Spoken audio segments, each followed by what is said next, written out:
Whatweb is a tool for fingerprinting a website.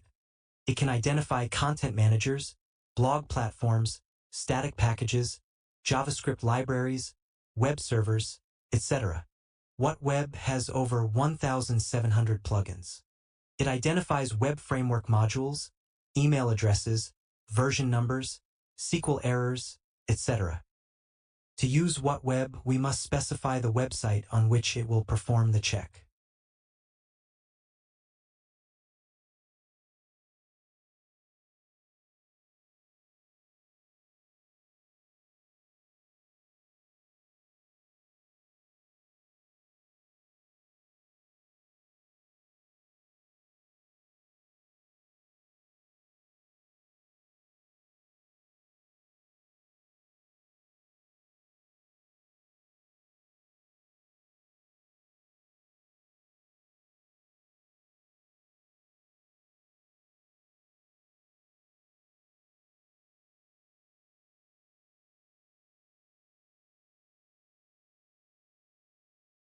The parameter displays detailed information such as system versions in an organized manner.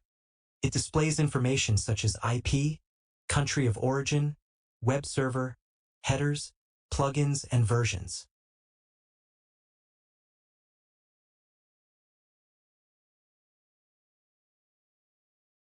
Whatweb can also be used by entering an IP address. Thanks for watching.